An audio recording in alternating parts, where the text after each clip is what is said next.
Everyone, last video में हमने नया टॉपिक स्टार्ट किया था इन्वेस्टमेंट ऑफ बैंक फंड्स, जिसमें profitable and non profitable investment के बारे में हम पढ़ेंगे। कल हमने पढ़ा था कि बैंक निधियों के स्रोत कौन कौन से हैं और लिक्विड एसेट्स के बारे में हमने विस्तार से पढ़ा था। इसी चैप्टर को कंटिन्यू करते हैं। आज हम पढ़ते हैं principles of investment of funds, निधियों के विनियोग के सिद्धांत। यहाँ से निबंधात्मक या बड़ा क्वेश्चंस बन सकता है। पहला है विनियोग के सिद्धांत में मूलधन की सुरक्षा का सिद्धांत या प्रिंसिपल ऑफ सेफ्टी। बैंक अपने धन का विनियोग करते समय इस बात को महत्व देते हैं कि प्रतिभूतियों में विनियोग किया गया मूलधन सुरक्षित रहे। जिन प्रतिभूतियों में मूलधन की सुरक्षा का तत्व जितना ज़्यादा होगा, बैंक उन्हीं प्रतिभूतियों में ज़्यादा विनियोग करेंगे। सुरक्षा की दृष्टि से सरकारी एवं अर्ध सरकारी संगठनों द्वारा जारी की गई प्रतिभूतियों को अधिक महत्व दिया जाता है या उन्हीं में ज़्यादा विनियोग किया जाता है, क्योंकि उनके पीछे सरकार का समर्थन होने के कारण जनता का उनमें पूर्ण विश्वास रहता है। दूसरा सिद्धांत है लिक्विडिटी ऑफ मार्केटेबिलिटी, प्रतिभूतियों की तरलता। बैंक के पास अपने जमाकर्ताओं का धन होता है। इसमें से कुछ भाग ऑन डिमांड यानी मांगने पर देय होता है। ग्राहक अपनी आवश्यकता के अनुसार बैंक से अपनी राशि निकलवाता रहता है। इसलिए बैंक को अपने कोषों का विनियोग भी इस ढंग से करना पड़ता है जिससे कि मांग पर देय राशि का समय पर आसानी से भुगतान किया जा सके। इसके लिए विनियोग में तरलता की बहुत आवश्यकता होती है।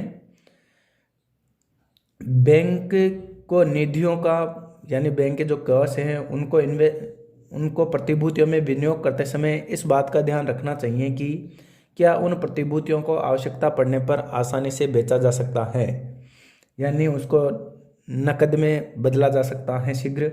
बैंक जिन प्रतिभूतियों में अपनी निधियों का विनियोजन करता है उन प्रतिभूतियों की विपणन योग्यता यानी मार्केटेबिलिटी यानी उन्हें शीघ्रता से मार्केट में बेचा जा सके, वो अच्छी होनी चाहिए। यदि कोई हानि भी हो रही हो तो उन्हें एक साथ बेचा जा सके। सरकारी एवं अर्ध सरकारी प्रतिभूतियों में विपणन योग्यता ज़्यादा पाई जाती है। तीसरा सिद्धांत है लाभदायकता अथवा प्रॉफिटेबिलिटी और याइल्ड, लाभदायकता अथवा आय का सिद्धांत। प्रत्येक विनियोगकर्ता अपने धन के विनियोग से आय अर्जित करना चाहता है, चाहे कोई भी व्यक्ति हो। बैंक भी अपनी निधियों के विनियोग से आय या रिटर्न पाना चाहता है। आय प्राप्ति के लिए निधियों की सुरक्षा को खतरे में नहीं डाला जाना चाहिए। सुरक्षा एवं लाभदायकता में सामंजस्य रखना जरूरी है। सेफ्टी भी होनी चाहिए और लाभ भी उसमें होना चाहिए। प्रतिभूतियों में अपनी निधियां नियोजित करते समय बैंक को निधियों की सुरक्षा को सर्वोच्च प्राथमिकता देनी चाहिए, यानी सेफ्टी को सर्वोच्च प्राथमिकता दी जानी चाहिए। बैंक किसी प्रतिभूति पर ब्याज की दर या वचन दिए गए लाभांश के स्थान पर उससे मिलने वाली आय को अधिक ध्यान में रखता है। सुरक्षा, प्राइस स्टेबिलिटी यानी मूल्य स्थिरता तथा नियमित आमदनी रेगुलर इनकम की दृष्टि से प्रायः सरकारी प्रतिभूतियां अधिक उपयुक्त मानी जाती हैं। चौथा सिद्धांत है उत्पादकता का सिद्धांत। बैंकों को यथासंभव अधिकाधिक धन उन क्षेत्रों एवं कार्यों में विनियोग करना चाहिए जिनसे निरंतर पर्याप्त आय तथा लाभ मिलता रहे, किंतु यह भी ध्यान रहे कि अधिक लाभ के चक्कर में धन की वापसी खतरे में न पड़ जाए। स्पष्ट है कि लाभ के साथ साथ पर्याप्त सेफ्टी भी बनी रहनी चाहिए। नेक्स्ट सिद्धांत है जोखिम विविधता का सिद्धांत। बैंकों को अपने धन के विनियोग में विविधता का पालन करना चाहिए। एक ही प्रकार के व्यवसायों, उद्योगों या व्यक्तियों में धन का विनियोजन न कर धन को फंसाया नहीं जाना चाहिए। अनेक प्रकार के उद्योगों, व्यवसायों व व्यक्तियों में थोड़ा थोड़ा विभाजित किया जाना चाहिए ताकि असफलता का कम से कम भय रहे, यानी जोखिम का विविधीकरण करना चाहिए। एक ही जगह पैसे को इन्वेस्ट नहीं कर विभिन्न जगह पे, विभिन्न उद्योगों में, विभिन्न व्यवसायों में, विभिन्न व्यक्तियों में इन्वेस्ट करना चाहिए। नेक्स्ट है कर मुक्तता का सिद्धांत। बैंकों को अपना धन यथासंभव ऐसी सरकारी अथवा अर्ध सरकारी प्रतिभूतियों में लगाना चाहिए जिनमें करों की अधिकाधिक छूट हों। उसमें बैंकों की शुद्ध आय अधिक होने से विनियोग अधिक लाभकारी होंगे। बैंक आय करों बैंक आय में करों की वसूली से मुक्ति मिलेगी। नेक्स्ट है विकेंद्रीकरण का सिद्धांत। विकेंद्रीकरण का मतलब है फैलाना, विभाजन करना। बैंकों को अपने धन के विनियोग में विविधता के साथ साथ विकेंद्रीकरण की नीति भी अपनानी चाहिए। सारे विनियोग का एक ही स्थान पर केंद्रीकरण नहीं किया जाकर एक ही स्थान पर या एक ही क्षेत्र में न होकर कई क्षेत्रों एवं स्थानों पर फैले होने चाहिए विनियोग बैंकों के, ताकि उनका भौगोलिक विकेंद्रीकरण हो सके। इसका सबसे बड़ा बेनिफिट होगा कि किसी क्षेत्र में अकाल, बाढ़ या मंदी आदि प्राकृतिक विपदाओं के आ जाने पर भी बैंक एक क्षेत्र की क्षतिपूर्ति दूसरे क्षेत्र से कर सकता है और अधिक हानि से बच सकता है। इस वजह से बैंकों को विकेंद्रीकरण के सिद्धांत को फॉलो करना चाहिए विनियोग करते समय। सामाजिक सिद्धांत, सोशल प्रिंसिपल्स। बैंकों को अपने धन का विनियोग करते समय केवल इकोनॉमिक दृष्टिकोण, आर्थिक दृष्टिकोण ही नहीं ध्यान में रखना चाहिए, बल्कि उन्हें अपने सामाजिक दायित्व के प्रति भी जागरूक करना चाहिए, क्योंकि आजकल बैंक आर्थिक विकास के द्वारा देश के सामाजिक विकास में महत्वपूर्ण भूमिका निभाते हैं।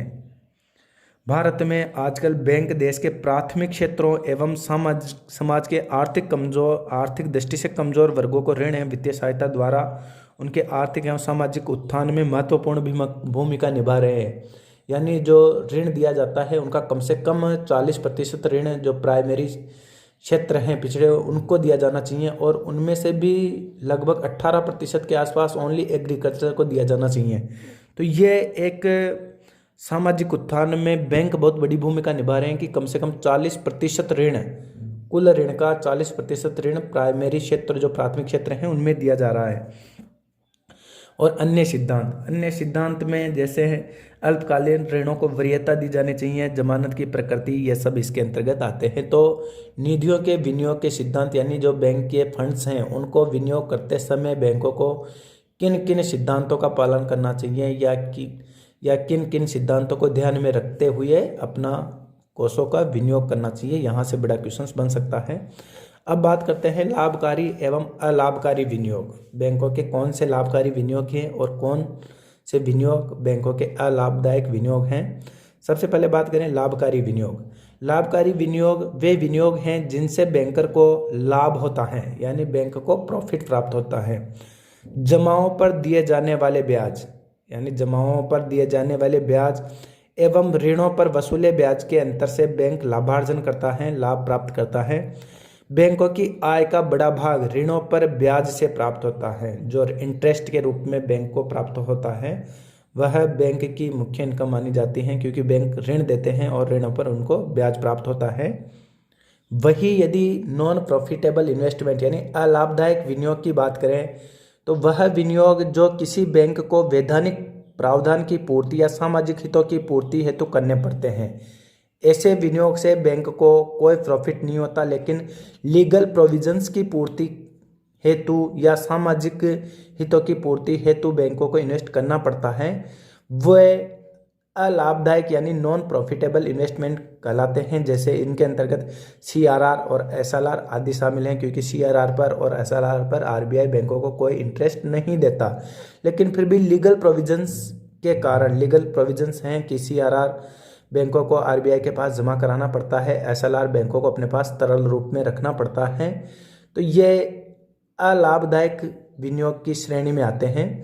अब बात करें, एक टर्म है NPA, नॉन परफॉर्मिंग एसेट्स, गैर उत्पादक संपत्तियां। ये क्या होती हैं? कई बार 2 नंबर में क्वेश्चन पूछ लिया जाता है, छोटा क्वेश्चन। NPA क्या होती है? NPA ऋण का वह भाग होता है जिसका मूलधन एवं ब्याज की वसूली यानी प्राप्ति समय से नहीं हो पाती। यह NPA यानी नॉन परफॉर्मिंग एसेट्स कहलाती हैं। NPA का एक मुख्य कारण निगम क्षेत्रों में उद्यमों की असफलता को माना जा सकता है। तो NPA क्या हुई? NPA दिए गए ऋणों का वह भाग होती हैं जिनके मूलधन एवं ब्याज की वसूली समय से प्राप्त नहीं हो पाती। CRR और SLR क्या है? ये टर्मिनोलॉजी हमने पहले भी देखी है। CRR यानी कैश रिजर्व रेशियो, नगद कोषानुपात। प्रत्येक अनुसूचित या व्यापारिक बैंक को NDTL, नेट डिमांड और टाइम लाइबिलिटीज का एक निश्चित अनुपात होता है, उसे RBI के पास नगद रूप में जमा कराना पड़ता है। इसकी दर जो है वह 0 से 100% के बीच निर्धारित की जा सकती है। SLR क्या होता है? स्टैच्यूटरी लिक्विडिटी रेशियो, वैधानिक तरलता अनुपात।